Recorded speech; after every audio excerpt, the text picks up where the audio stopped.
Olá, colegas médicos. Sejam muito bem-vindos ao nosso podcast do Conselho Regional de Medicina de Minas Gerais.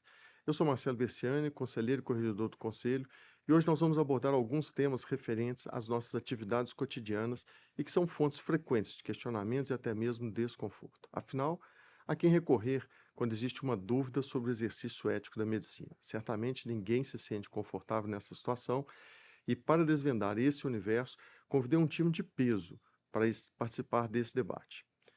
Temos conosco o primeiro vice-corregedor do Conselho Regional de Medicina, Dr. Paulo Repsoldi. Seja muito bem-vindo, Paulo. Obrigado, Marcelo. É importante, né, estarmos aqui para poder esclarecer aos colegas as dúvidas sobre o nosso trabalho aqui na corregedoria. Também conosco o segundo vice-corregedor do Conselho Regional de Medicina, Dr. Adir de Paula Lima. Seja bem-vindo, Adir. Obrigado, doutor Marcelo. É uma honra estar aqui participando desse podcast. E também aqui conosco nos acompanha o advogado e coordenador do setor de processos do CRM Minas Gerais, Dr. Frederico Ferri. Seja bem-vindo, Frederico.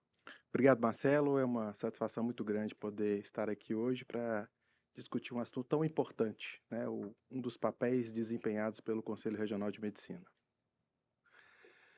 Adir, durante o exercício da medicina, se o profissional tiver alguma dúvida sobre a conduta ética, sobre como proceder em uma determinada situação, o que ele pode fazer? Existe alguém a quem recorrer? Com certeza existe, Marcelo. Existem dois caminhos. Dependendo da dúvida, se não é uma coisa urgente, o médico pode entrar no site do conselho e tem o passo a passo para ele elaborar uma consulta. Essa consulta vai ser encaminhada e vai ser respondida e depois o médico recebe essa resposta. A gente não aceita consulta de algum acontecimento formal, tem que ser uma consulta mais genérica.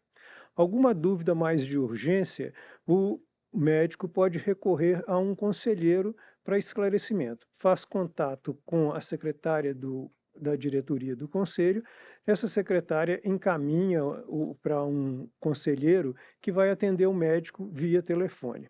No interior, o mais comum é o médico fazer contato direto com o delegado regional da sua regional. Todas as cidades do estado pertencem a uma regional e tem um delegado que algumas vezes é o conselheiro, mas mesmo que não seja o conselheiro, tem um delegado que pode orientá-lo.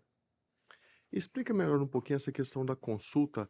Existe um departamento responsável por essas consultas? E existe algum local onde a pessoa pode consultar se aquela dúvida que eu tenho, por exemplo, ela já existe algum parecer, alguma coisa sobre aquele tema? Sim, no site do conselho você consegue esses esclarecimentos. Se aquela dúvida já foi solicitada, já foi apresentada e se tem alguma resposta. Se aquela resposta atender a sua dúvida, ótimo. Se não, você pode formalizar uma pergunta, uma consulta que é encaminhada para um departamento específico do conselho que vai providenciar a resposta a essa conduta, a essa pergunta.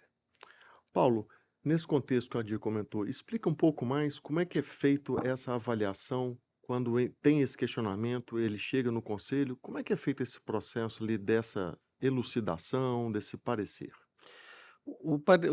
A consulta formal, ela chega ao departamento de consultas aqui do conselho, que escolhe um conselheiro para se debruçar sobre o tema e elaborar um relatório, parecer, que vai ser apreciado pelo plenário do conselho e aprovado, reformado e depois publicado no site do conselho, endereçado também ao consulente, à pessoa que fez a consulta. E Adir, quem é que pode fazer essa consulta? É só o médico ou pessoas que não sejam médicos também podem fazer essas Não, consultas? qualquer pessoa pode fazer esse tipo de consulta.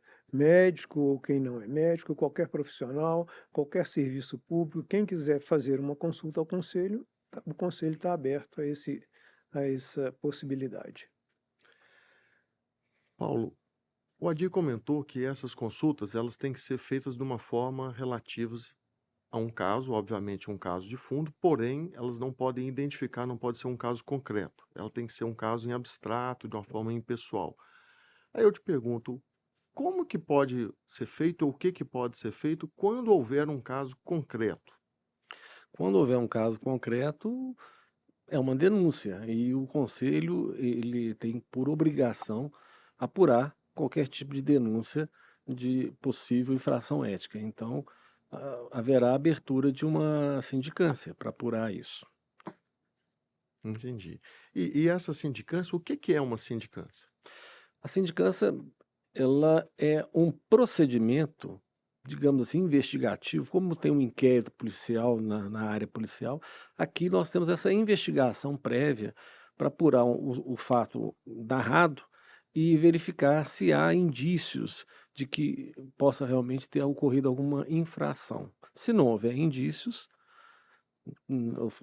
se arquiva, se houver indícios, se abre aí sim um processo ético profissional contra o médico que foi acusado. E quem que pode fazer essa denúncia? Primeiramente, o paciente, né, na sua falta por morte, a linha sucessória do paciente, aquela linha por lei, esposa, cônjuge, filhos, pais, quando menores de idade, os pais, né? E normalmente autoridades, Ministério Público, o Poder Judiciário, também, obviamente, podem fazer a denúncia. Lembrando sempre que denúncia nunca pode ser feita de forma anônima, tem que ser identificado a pessoa com identidade formal, carteira de identificação formal de identidade, bem como comprovante de endereço. Frederico, chegou a denúncia, como o Paulo comentou, e aí ela adentra no conselho. Qual que é esse fluxo da denúncia? O fluxo que nós adotamos aqui no CRM, ele se inicia no setor de protocolo, né? Nós temos um setor de protocolo responsável por receber essa denúncia. Essa denúncia ela se transforma, num primeiro momento, em um procedimento que nós chamamos de SEI, que é um procedimento administrativo. Esse procedimento, esse SEI já criado, ele é encaminhado ao setor de processos, que faz um juízo de admissibilidade dessa denúncia, ou seja, verifica se aqueles documentos necessários para se iniciar essa investigação estão ali contemplados, tais como a identidade, né, de quem denuncia, né, o seu comprovante de endereço, a sua carteira de identidade, o seu CPF, porque como o Paulo disse, não aceitamos denúncias anônimas, então precisamos de identificar quem traz essa denúncia para que o procedimento possa seguir. Após esse juízo de admissibilidade, essa avaliação prévia, esse protocolo é encaminhado, né, ao corregedor, que vai determinar, sim, a instauração dessa sindicância, e a partir daí iniciamos propriamente a investigação por meio desse procedimento, né, que chamamos aqui de sindicância. Então, se eu compreendi certo, então esse rito, ele faz primeiro a avaliação de admissibilidade, mas não tem análise de mérito. Ou tem alguma análise de mérito nessa fase que você comentou?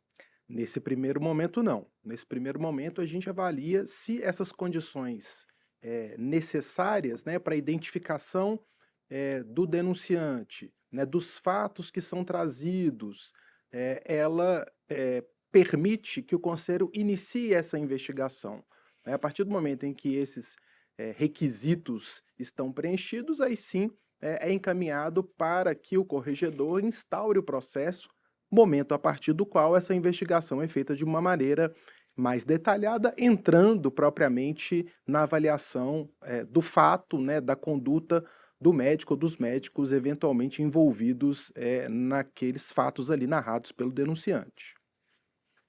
E uma vez instaurada, então, a sindicância, essa sindicância vai ser designado, então, um conselheiro sindicante, não é isso, Paulo?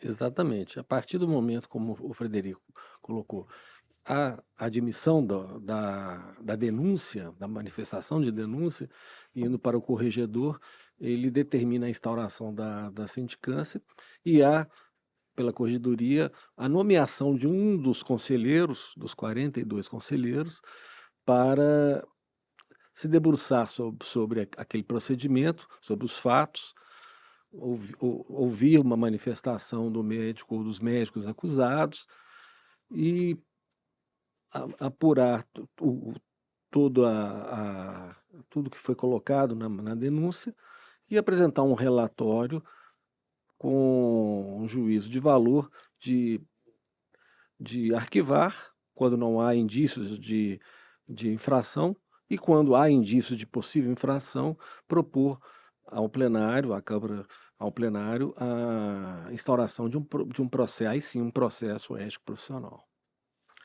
E Adir, quando o médico recebe essa carta do setor de processos, o que ele deve fazer?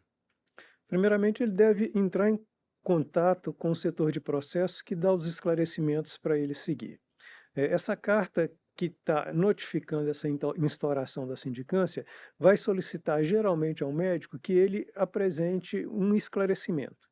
É importante que o médico faça esse esclarecimento, encaminhe esse esclarecimento para o relator da sindicância, porque aí é onde a gente pode avaliar se existe a possibilidade ou não de uma infração ética. Então, ele deve entrar em contato com o conselho, que o setor de processo vai orientá-lo os passos a seguir. Como é que ele tem acesso aos documentos da sindicância, como é que ele coloca documento na sindicância, como é que vai desenvolver todo o procedimento. Frederico, e como é que o setor de processos faz esse andamento, essa tramitação dessa notificação da parte? Como é que ele utiliza? Quais são os mecanismos que ele se vale para isso? O conselho, obviamente, que ele comunica, né, às partes envolvidas, né, em especial o médico denunciado, para que ele possa se manifestar, como disse o doutor Adir, sobre os fatos que são ali narrados, né? O conselho ele se utiliza de várias formas de comunicação, ele se comunica encaminhando um ofício via correio, ele se comunica encaminhando e-mail, e inclusive utilizamos, né, o WhatsApp para fazer essas comunicações, que é uma forma bastante eficaz e as pessoas se utilizam muito desse aplicativo para que o médico tome conhecimento da existência daquela sindicância e possa, consequentemente, se manifestar. E aí, nesse aspecto, Marcelo, é sempre importante a gente dizer ao médico que mantenha o seu cadastro atualizado no conselho, né? Seus contatos, seus e-mails, seus telefones, seus endereços, justamente para que o conselho consiga fazer esse contato com o médico para ele ter a oportunidade de se manifestar sobre os fatos ali trazidos naquela sindicância. Interessante. Então, só para realçar aqui e ressaltar, é fundamental que o médico mantenha esse endereço atualizado, esse cadastro atualizado, porque esse vai ser o cadastro, vai ser utilizado como fonte da obtenção do endereço para que haja notificação e o médico faça o que o Adir comentou, faça a resposta adequada, esclarecendo os momentos. Isso é defesa prévia, Fred, ou Frederico? E como é que é essa questão? Na verdade, a gente tem que fazer uma distinção, né? A sindicância, como o Paulo disse mais cedo, é um procedimento investigatório. Inclusive, né, os tribunais, né, o judiciário já entende que é, inclusive, um procedimento que dispensa ampla defesa e o contraditório, né? O objetivo ali, naquele momento, na sindicância, é verificar se há indícios de infração ética, né? Se houve a participação dos médicos ou de um médico, se aquele fato né, que está sendo ali trazido, ele aconteceu, em qual localidade, em qual hospital, em qual momento, para a partir daí, né, o conselho verificar se realmente há necessidade de avançar e, consequentemente, investigar com maior detalhe, com maior rigorismo aquele fato que está sendo trazido, né? E essa diferenciação, né, de que essa manifestação é uma manifestação dos fatos, né, dos esclarecimentos, né, não entrando ainda, né, diferentemente do que vai acontecer lá no processo ético, muitas vezes em discussões processuais, né, que os advogados, por vezes, levantam nessa manifestação escrita, esclarecimentos sobre os fatos, o posicionamento que o médico tem em relação àquilo que foi noticiado naquele primeiro momento na denúncia, diferentemente do que vai acontecer lá na defesa prévia, no processo ético propriamente dito, que aí sim, questões processuais e de mérito vão ser discutidas pelo médico que é denunciado. Tá, então esclarece um pouco que não ficou claro ainda, Frederico.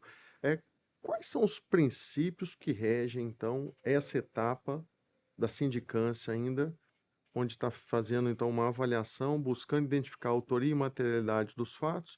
Eles têm os princípios que regem. Esclarece para a gente melhor quais são esses princípios que regem essa sindicância. Nessa sindicância prevalece o informalismo, né? O médico, inclusive, pode trazer essa manifestação, não há obrigatoriedade de que ele seja, por exemplo, assistido por um advogado, né? Que a elaboração dessa manifestação escrita seja feita por um advogado, dispensa-se em tese, né, o contraditório e ampla defesa, ou seja, se o conselho, nesse processo de investigação, né, lá na conclusão da sindicância, entender, por exemplo, que um outro médico, que até aquele instante não foi provocado a se manifestar, também deve ser investigado, o conselho pode abrir esse processo contra esse médico, mesmo que ele não tenha participado nesse primeiro momento, mesmo que ele não tenha se manifestado nessa manifestação escrita, porque dispensa-se esse contraditório, ou seja, essa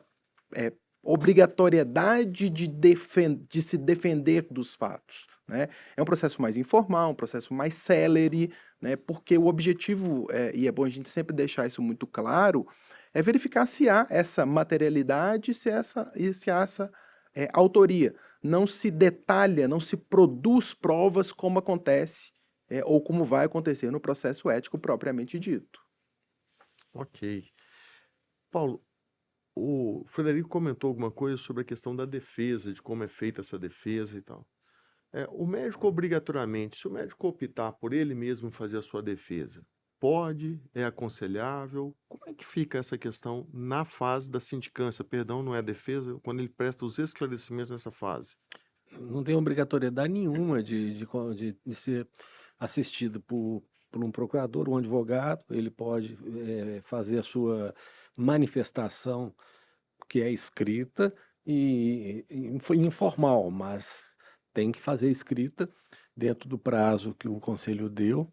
Por isso é muito importante, ressalto, já foi falado aqui pelo conselheiro Adir, de manter os endereços físico, residencial, consultório, endereço eletrônico, e-mail e, obviamente, o telefone por causa do aplicativo WhatsApp, né, para poder ele ser notificado e receber essa notificação e apresentar os esclarecimentos. Porque como não é processo ainda, a sindicância, ela é uma fase inquisitorial, é um inquérito para apurar os fatos para ver se há indícios de que o médico pode ter cometido, se pode ter, instaura processo, se não pode, se não tem indício nenhum, arquiva-se.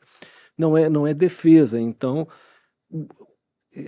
o Código de Ética Médica obriga ao colega médico, sempre quando notificado pelo conselho para fazer alguma coisa, seja vir aqui, mostrar um atestado, vir, por algum motivo, ele tem que obedecer, tem que cumprir o que o conselho determinou a ele. Então, se o conselho determinou a ele apresentar uma manifestação para melhor esclarecer os fatos, ele tem que apresentar. Ele pode até não esclarecer, mas ele tem que responder ao conselho. Se ele não responder, isso por si só é uma infração. Porque durante a fase de processo, sim, tem a liberdade dele não se manifestar, dele ser rebelde. Isso não é nenhuma infração, como no processo judicial também não é. Vai ser citado por edital, etc. Então, mas na fase de sindicância, não é processo, ele não está se defendendo, ele está apenas esclarecendo para que o conselheiro sindicante, que está apurando os fatos, possa melhor concluir a investigação dele e fazer um juízo de valor de instauração de processo ético profissional ou arquivamento da sindicância. Tá, então esclarece um pouco melhor para a gente. É feito, então, o juízo de admissibilidade, cumpridos os pré-requisitos, instaurada a sindicância, é feita, então, a designação de um relator, e esse relator vai fazer uma avaliação. Esse é o relator, é o responsável por fazer a avaliação de mérito. E aí depois, quais são as consequências ou os desfechos, perdão, que isso pode ter, uma sindicância pode evoluir e caminhar para quais desfechos ele pode ter? Você comentou alguma coisa aí sobre o- a conciliação, inicialmente você tinha falado sobre a conciliação. Explica para a gente melhor esses desfechos. É, os dois grandes desfechos são o arquivamento, quando não há nenhum indício de possível infração ética, se arquiva. Havendo indícios, nós temos três possibilidades. A instauração de processo ético profissional, que aí sim o médico ele de sindicado, ele passa a ser denunciado, como se fosse na justiça comum criminal réu, ele passa a ser o polo passivo mesmo de um processo, mas pode haver também, havendo indícios de alguma infração, mas essa infração ser de menor potencial ofensivo, não ter nenhuma lesão corporal grave, óbito, não envolver questões sexuais de assédio, ou seja, de menor potencial ofensivo, pode-se pode-se optar pelo termo de ajustamento de conduta, TAC, e pela conciliação, sendo que o termo de ajustamento de conduta só é feito quando a sindicância corre de ofício, ou seja, quem provocou o CRM, quem apresentou uma denúncia normalmente foi uma autoridade pública, um promotor de justiça, um próprio magistrado, um órgão público sanitário, vigilância sanitária, aí nós pode haver a proposição de um termo de ajustamento de conduta ao médico para que ele corrija aquele equívoco que ele está tendo e depois, com 6 meses, se arquiva se ele ajustou a conduta dele, né? Termo de ajustamento de conduta. Se ele ajustou a conduta para uma conduta correta, aí o conselho posteriormente arquiva em definitivo. Mas se não, instaura processo.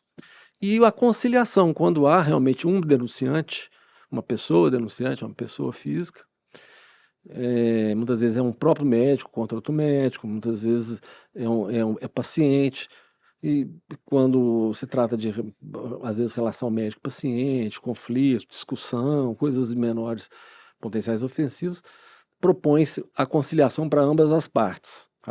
Aí cabe a proposição também para o denunciante.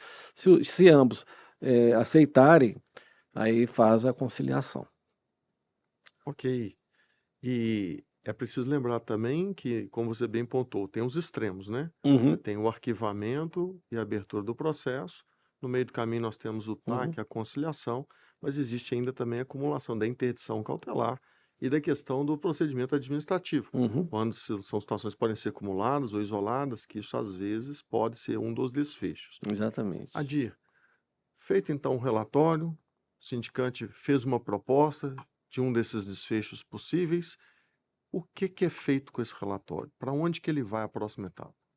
Bom, aí vai depender do desfecho que foi proposto, né? Se foi proposto um TAC, Não, antes de definir esse desfecho, fez a proposta. Quem vai avaliar essa proposta? bom, os julgamentos, seja de sindicância, seja de processo, no CRM, eles são feitos por uma Câmara de Julgamento de Sindicância ou pelo Pleno do Conselho. E isso vai para uma Câmara de Julgamento que é composta pelo menos de 5 conselheiros, no caso da sindicância, e estes conselheiros é que vão definir o desfecho dessa sindicância. Não é só a proposta. O sindicante leva uma proposta, mas essa proposta pode ter uma contraproposta, uma segunda proposta de outro conselheiro, e aí vai ser votado qual proposta vai ser a finalização dessa sindicância, que pode finalizar nesses 3 procedimentos de arquivamento, 4, né? O arquivamento, a abertura de um processo, o TAC ou a conciliação. Mas isso é definido por uma Câmara de Sindicância de pelo menos 5 conselheiros. Então, a proposta ela é feita de uma forma pessoal, mas a decisão ela é feita conjunto. colegiada. Colegiado. Então, o colegiado é que vai fazer essa decisão. E uma vez decidido pela instauração de um processo ético profissional, o que acontece depois disso, então? Aí isso volta para a corregedoria e a corregedoria vai dar prosseguimento à abertura desse processo, né? Vai ser instaurado o processo formalmente, O médico denunciado vai ser comunicado dessa instauração, também o denunciante, no caso de denunciante, vai receber a comunicação da instauração desse procedimento, e nesse momento vai ser solicitado ao médico que apresente a primeira defesa dele, que é uma defesa prévia, momento em que ele pode apresentar algumas provas e também apresentar até três testemunhas do que ele está se defendendo. Do mesmo jeito, o denunciante também pode apresentar as suas testemunhas e as suas provas. Entendi. Frederico, nesse contexto, quando a sindicância tem essa proposta, existe alguma forma ou alguma situação onde a pessoa possa discordar daquela conclusão? Eu digo a pessoa, o denunciante, ele possa discordar daquela situação e tem alguma ferramenta ou algum instrumento previsto para esse contexto? Se a conclusão da Câmara de Sindicância, a partir dessa proposta trazida pelo conselheiro sindicante, for pelo arquivamento, o Código de Processo Ético Profissional permite que o denunciante faça um recurso ao Conselho Federal de Medicina. Oportunidade em que essa primeira avaliação feita pelo regional será reavaliada pelo Conselho Federal de Medicina, que poderá manter essa decisão de arquivamento, ou seja, chegar à conclusão de que não há indícios de infração ética, ou entender sim que há indícios que justificam a instauração do processo ético profissional. Por outro lado, se a conclusão for pela instauração do processo ético profissional, aí não cabe recurso, Marcelo. Aí o processo vai ser instaurado e neste processo ético, aí sim, o denunciado terá a oportunidade de se defender e o denunciante, se houver, de apresentar outras provas, de participar ativamente desse processo ético, justamente para poder fazer com que a sua denúncia produza efeitos, né, que ele alcance o seu objetivo ali de que aquela conduta do médico seja investigada. Então, da instauração do PEP, se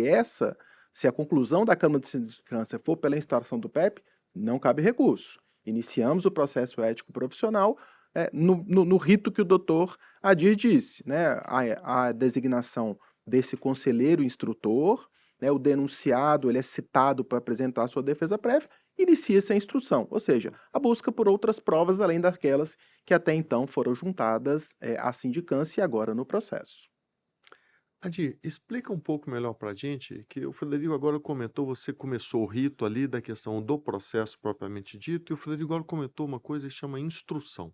O que é instruir um processo? Na verdade, a instrução do processo, ela é o momento em que serão recolhidas todas as provas, tanto do denunciante quanto do denunciado, serão ouvidas as testemunhas do denunciante e do denunciado, é o momento em que o instrutor pode solicitar outras provas, e normalmente uma prova frequentemente solicitada é o prontuário do paciente, então por isso a importância do prontuário do paciente, né? Tudo que o instrutor entender que pode esclarecer as questões de mérito daquele processo, ele pode solicitar como prova.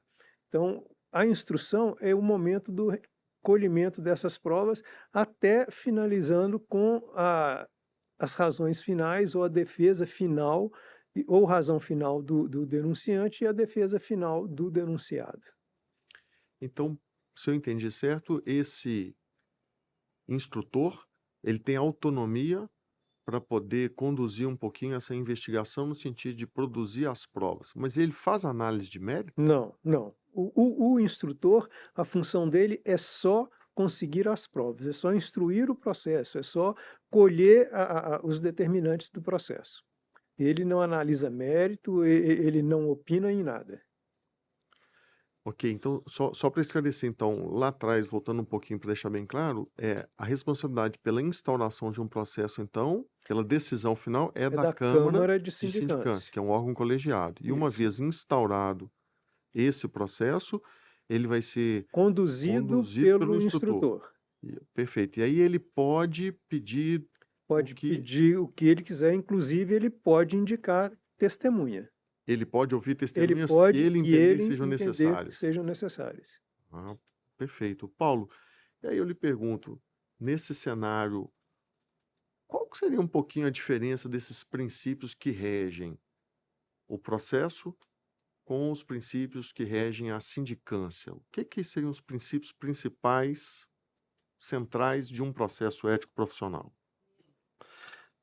Diferente da sindicância, como o Frederico já nos informou, que rege a informalidade, no processo é justamente o inverso. É como se fosse um processo na justiça. São princípios constitucionais que o Conselho Federal de Medicina abarcou no Código de Ética, no Código de Processo Ético Profissional, o CPEP, que o processo ele é regido pelo princípio do contraditório e da ampla defesa e pelo princípio da legalidade, ou seja, pode tudo que está descrito no Código de Processo, não a informalidade. Então, é importante o colega que está nos vendo entender que o processo ele é formal.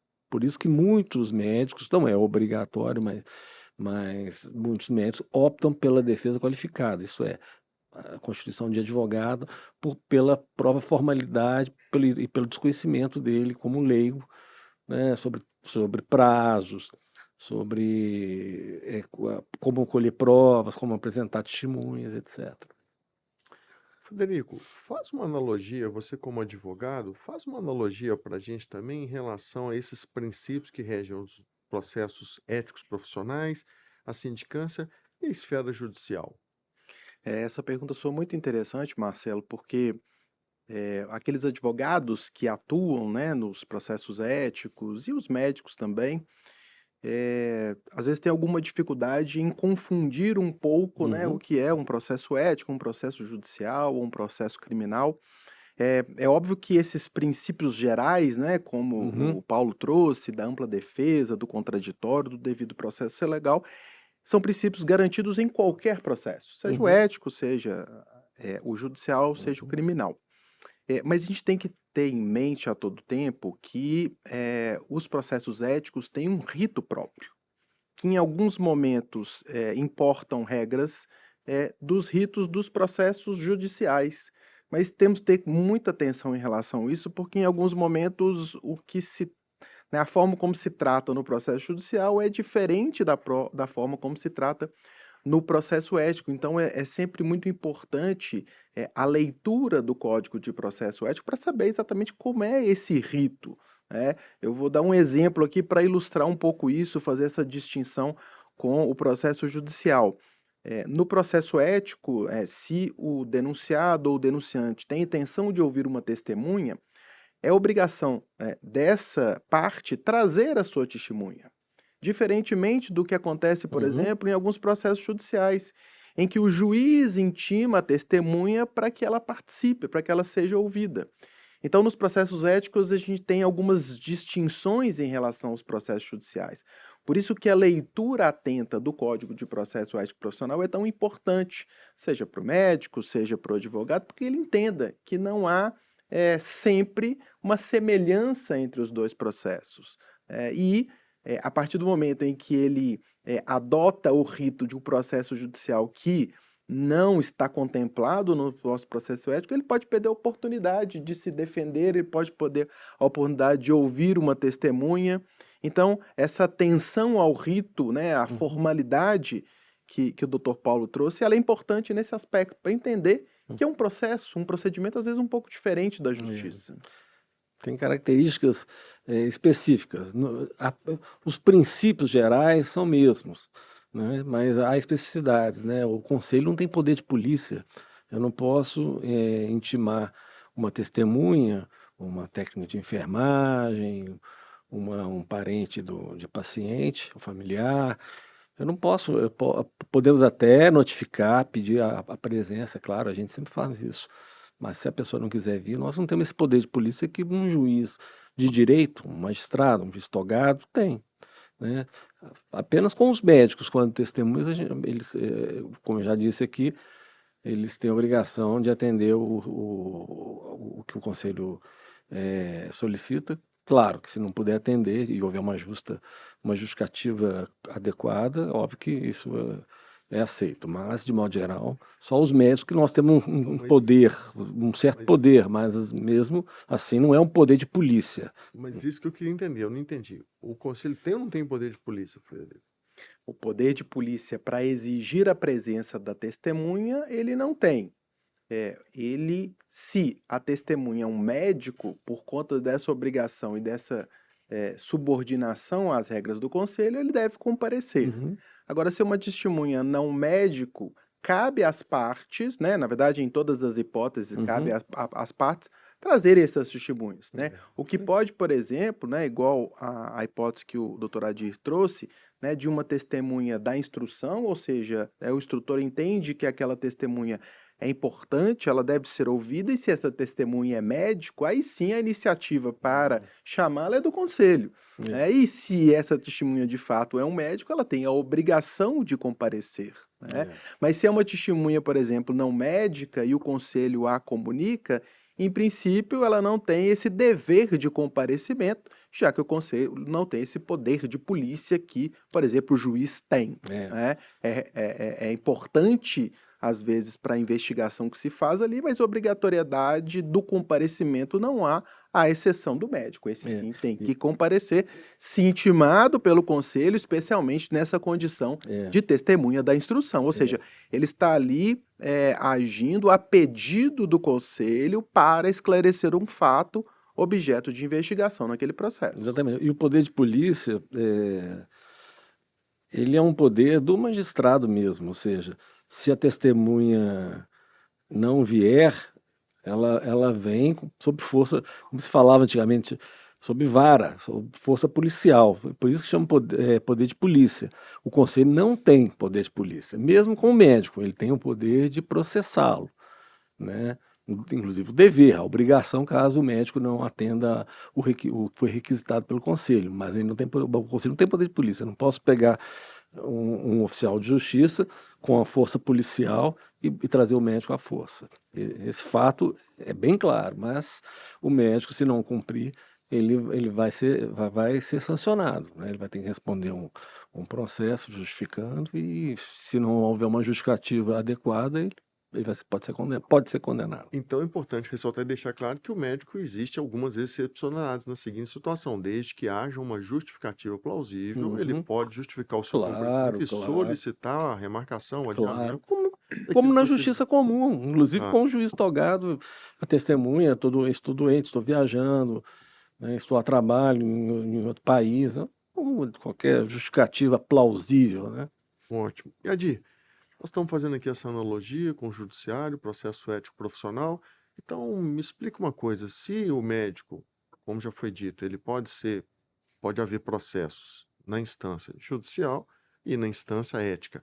Quer dizer que se ele for condenado numa instância, ele obrigatoriamente é condenado na outra? Como é que é essa relação aí? Não. As instâncias são independentes, né? Ele pode ser condenado no conselho e ser absolvido na justiça comum, ou o inverso. Ele pode ser condenado lá e absolvido no conselho. Mas eu queria ressaltar uma coisa, que o médico precisa dar a devida importância aos processos que acontecem no conselho. O processo no conselho, ele tem o mesmo rigor de qualquer outro processo. Ele tem um rito processual já pré-estabelecido. Esse rito deve ser cumprido sob pena de nulidade desse processo, e o médico precisa dar importância a isso e entender que isso vai definir muita coisa na profissão dele. Uhum. E cumpridos esses ritos, cumpridas as formalidades, realizado toda essa instrução, qual que é a próxima etapa? Finalizada a instrução. Finalizada a instrução, isso vai para o setor jurídico para fazer uma análise se o procedimento correu mesmo dentro daquilo que está previsto no Código de Processo Ético Profissional. Uma vez que isso tenha corrido formalmente, cumprido o rito como deveria ser, esse processo então vai para julgamento. O que é um julgamento, Paulo?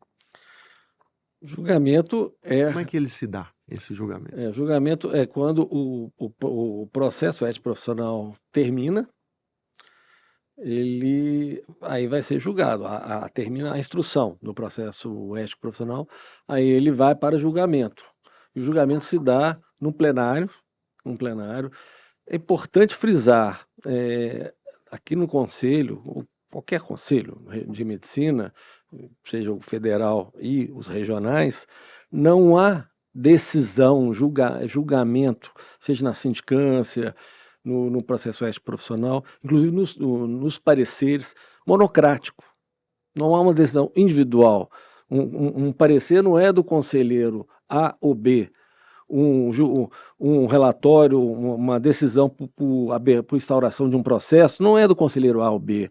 A condenação num processo ético profissional não é do conselheiro A ou B, é do conselho, é de um plenário, é sempre colegiado. Isso é fundamental o colega entender isso. Não há questões aqui individuais. Se um conselheiro conhece aquele médico, ele logo se coloca impedido. Né? Aqui não há, é muito claro, aqui tudo é colegiado, então não há decisões individuais. Isso é importante. E o julgamento, obviamente, que o conselho funciona como funciona na justiça comum a segunda e terceira instância, sempre colegiado. Então, é um grupo de conselheiros, o conselheiro, terminando o processo ético profissional, o corregedor, a corregedoria, nomeia um outro conselheiro que vai fazer o relatório daquele processo e propor um voto pela condenação ou absolvição do médico ou dos médicos, quando são mais denunciados. E vai apresentar isso num plenário, que seria o julgamento, e os conselheiros, obviamente, podem concordar ou podem discordar, havendo no julgamento, se concordarem, todos por unanimidade, obviamente vai absolver ou vai condenar o médico. E pode haver discordância de um ou mais conselheiros ali, e aí vai propor decisões divergentes, que a gente chama votos divergentes, que vão ser votados por todos os conselheiros presentes, e aí vai se decidir pela absolvição ou condenação do colega médico denunciado. E conta pra gente, uma vez feita então uma avaliação de culpabilidade, como é que são essas gradações das penalidades? A lei que prevê a penalidade, ela prevê 5 penalidades, desde uma advertência confidencial ou uma censura confidencial. Uma terceira penalidade é uma censura pública. A quarta penalidade poderia ou pode ser uma suspensão do exercício da medicina por até 30 dias e o final, a quinta pena, seria a cassação do exercício profissional. Sabendo que a cassação do exercício profissional, ela necessariamente precisa de uma confirmação no Conselho Federal. Frederico, pegando essa oportunidade que o Adi colocou sobre os desfechos do julgamento, o que acontece depois que é finalizado o julgamento, então, em um Conselho Regional de Medicina? Existe alguma etapa seguinte? Ou ali se encerrou o processo e a condenação traz os seus efeitos?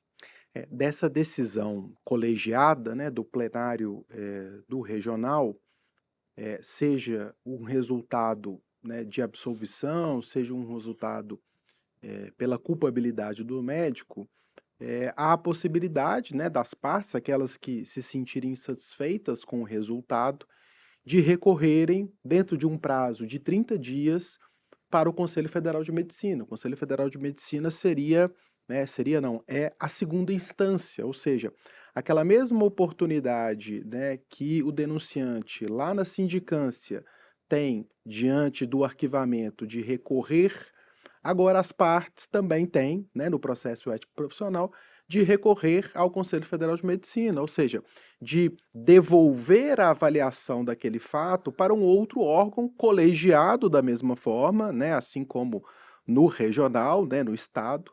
Essa decisão ela vai ser revista, reavaliada, eventualmente modificada ou mantida pelo Conselho Federal de Medicina, né? Então é um recurso voluntário, né? Há a possibilidade das partes de recorrerem e é a oportunidade, né, de uma reavaliação daqueles fatos, né, daquelas provas, da própria conclusão do Conselho Regional, pelo Conselho Federal de Medicina, que vai também fazer uma avaliação sobre a perspectiva ética, que é, obviamente, o papel dos regionais, dos conselhos de medicina.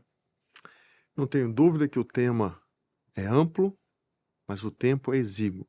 E para caminhar para o nosso encerramento, eu gostaria que cada um dos senhores deixasse aqui uma mensagem final para que as pessoas que nos acompanham possam levar para si. Vou começar por ordem, doutora Adir. Bom, doutor Marcelo, eu acho que o que eu falei anteriormente, que o médico precisa dar valor, entender que um processo ético profissional é um processo que não é para ser banalizado, né? Ele precisa entender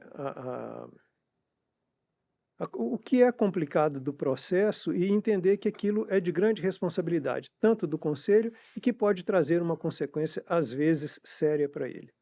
E que a melhor defesa do médico é sempre o prontuário médico, que dificilmente num processo que envolva paciente, o conselho vai deixar de pedir esse prontuário.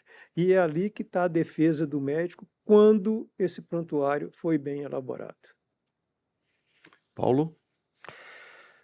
Vou colocar duas questões, uma de esclarecimento, uma de orientação. De esclarecimento, vou reforçar novamente o que eu disse para o colega, que no conselho nada é monocrático, tudo é colegiado. Então, sempre nunca pensar que há questões, o conselheiro... Não, tudo aqui é colegiado, ou seja, e não é colegiado de 2, 3 pessoas, é colegiado de no mínimo 5, 6, 7 pessoas para as questões mais simples. E, obviamente, para os julgamentos é bem maior o número de conselheiros.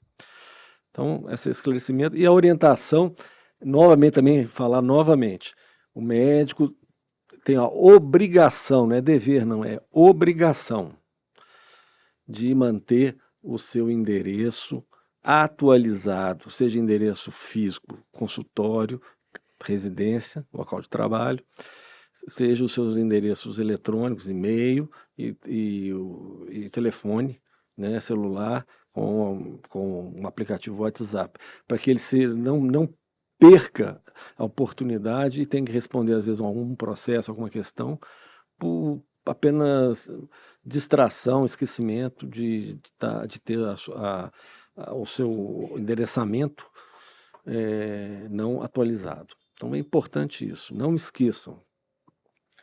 Frederico? Marcelo, a minha consideração final aqui, ela vai muito pela função que eu desempenho hoje, né, de coordenador do setor de processos, e como eu tenho tido um contato mais intenso, né, e mais diário com esses procedimentos, em especial as denúncias, é uma dica para o médico, né? Tenha um cuidado muito grande na construção da sua relação com o paciente. Temos percebido aí que algumas dessas denúncias que têm vindo, talvez pudessem ser evitadas, né, com uma construção mais adequada, né, ouvir melhor o paciente, né, ter um cuidado nesse tratamento ao paciente, porque por vezes os pacientes, né, denunciantes, têm respostas às suas perguntas lá na audiência de instrução, no depoimento pessoal, em que às vezes, olha, aquela dúvida que eu tive lá atrás, aquela angústia que não foi respondida agora pelo médico, né, na audiência de instrução. Então é um desgaste, né, não só para o médico, mas também para o paciente denunciante. Então, a minha dica construam boas relações com os seus pacientes, porque isso certamente evitará denúncias, seja no Conselho Regional de Medicina, sejam processos judiciais. Não? Então, o pano de fundo de toda essa nossa conversa aqui hoje é essa relação médico-paciente, principalmente. Então, vamos ter e construir uma boa relação, porque isso certamente diminui, né, essas denúncias e esses processos judiciais. Muito interessante. Prontuário eletrônico, a importância, a relação médico-paciente e, fundamentalmente, a importância do cadastro atualizado. Nós chegamos ao final de mais um podcast enriquecedor e esclarecedor do CRM Minas Gerais. Eu agradeço imensamente a presença e as valiosas contribuições dos nossos queridos convidados. Foi um prazer enorme recebê-los e espero que este episódio tenha clareado as dúvidas e deixado a todos mais tranquilos sobre esse tema tão nevrálgico. Os processos administrativos, seja sindicância ou processo ético profissional, são instrumentos que visam garantir o devido processo legal e o contraditório em defesa da boa medicina e em prol da saúde da coletividade. Continue assistindo e ouvindo o podcast do CRM Minas Gerais e acompanhe os nossos canais e os nossos debates, sempre em defesa da ética profissional, do prestígio da medicina e da saúde de todos.